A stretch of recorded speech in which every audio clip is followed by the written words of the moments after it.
అదే RTV app వార్తల్ని క్షణాల్లో చదివే అవకాశం ఉంటుంది. ఒక న్యూస్ పేపర్, ఒక టెలివిజన్ ఛానల్ మీ చేతుల్లో ఎప్పుడూ ఉంటాయి. క్రిప్టో కరెన్సీ ద్వారా నగదు చెల్లించి డార్క్ వెబ్సైట్ ద్వారా డ్రగ్ దిగుమతి చేసుకున్న యువకుడిని తెలంగాణ యాంటీ నార్కోటిక్ బ్యూరో గుర్తించింది. సదరు యువకుడు ఓ సాఫ్ట్వేర్ ఇంజనీర్ అని, అతడు ఖమ్మం నగరంలోని రోటరీ నగర్కు చెందిన వాసిగా అటు పోలీసులు తెలంగాణ యాంటీ నార్కోటిక్ బ్యూరో గుర్తించి తక్షణమే అతడిని అదుపులోకి తీసుకున్నారు.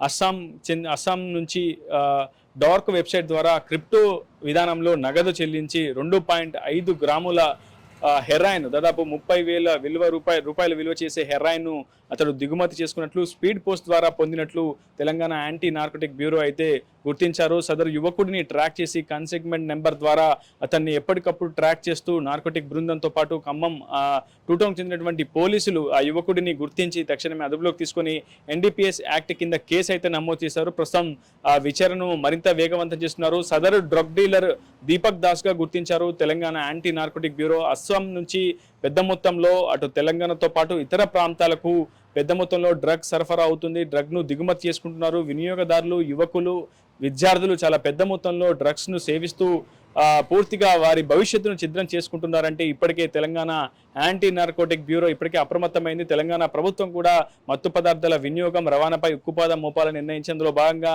తెలంగాణ యాంటీ నార్కోటిక్ బ్యూరో సాంకేతిక విభాగం సదరు డార్క్ నెట్ ద్వారా హెరాయిన్ను ఆర్డర్ చేయడంతో పాటు పొందినటువంటి దిగుమతి చేసుకున్నటువంటి యువకుడు కోట శివతేజగా గుర్తించింది. ప్రస్తుతం ఆయన ఒక కంపెనీలో సాఫ్ట్వేర్ ఇంజనీర్గా పనిచేసినట్లు మనకు సమాచారం అవుతుంది. సదరు యువకుడిపై NDPS యాక్ట్ కింద కేసు నమోదు చేసి అదుపులోకి తీసుకున్నారు ఖమ్మం 2 టౌన్ పోలీసులు. ప్రస్తుతం ఆ విచారణను మరింత వేగం చేశారు. డ్రగ్ డీలర్లు దేశవ్యాప్తంగా విస్తరించి యువతను టార్గెట్గా చేసుకొని వాళ్ళ భవిష్యత్తును ఛిద్రం చేసి వారికి మత్తు పదార్థాలు, పానీయాలు అలవాటు చేస్తూ వారి భవిష్యత్తును ఛిద్రం చేసే ప్రయత్నం చేస్తున్నారని, ఇటువంటి వ్యక్తుల పట్ల, డ్రగ్ డీలర్ల పట్ల ఎటువంటి సమాచారం ఉన్నా ముందస్తుగా తెలంగాణ యాంటీ నార్కోటిక్ బ్యూరోతో పాటు పోలీసులను సంప్రదించాలని అయితే అటు కోరుతున్నటువంటి సిచ్యువేషన్ అయింది. ఏదేమైనప్పటికీ కోట శివతేజ అనే ఒక సాఫ్ట్వేర్ ఇంజనీర్ను ప్రస్తుతం ఖమ్మం 2 టౌన్ పోలీసులు అదుపులోకి తీసుకున్నారు. అతనిపై NDPS యాక్ట్ కింద కేసు నమోదు చేశారు. ఖచ్చితంగా డ్రగ్ ఎవరి దగ్గర ఉన్నా, డ్రగ్ వినియోగించే వారితో పాటు డ్రగ్ విక్రేతలపై కూడా కఠిన శిక్షలు, కేసులు నమోదు చేస్తామని అయితే పోలీసులు చెప్తున్న పరిస్థితి ఉంది.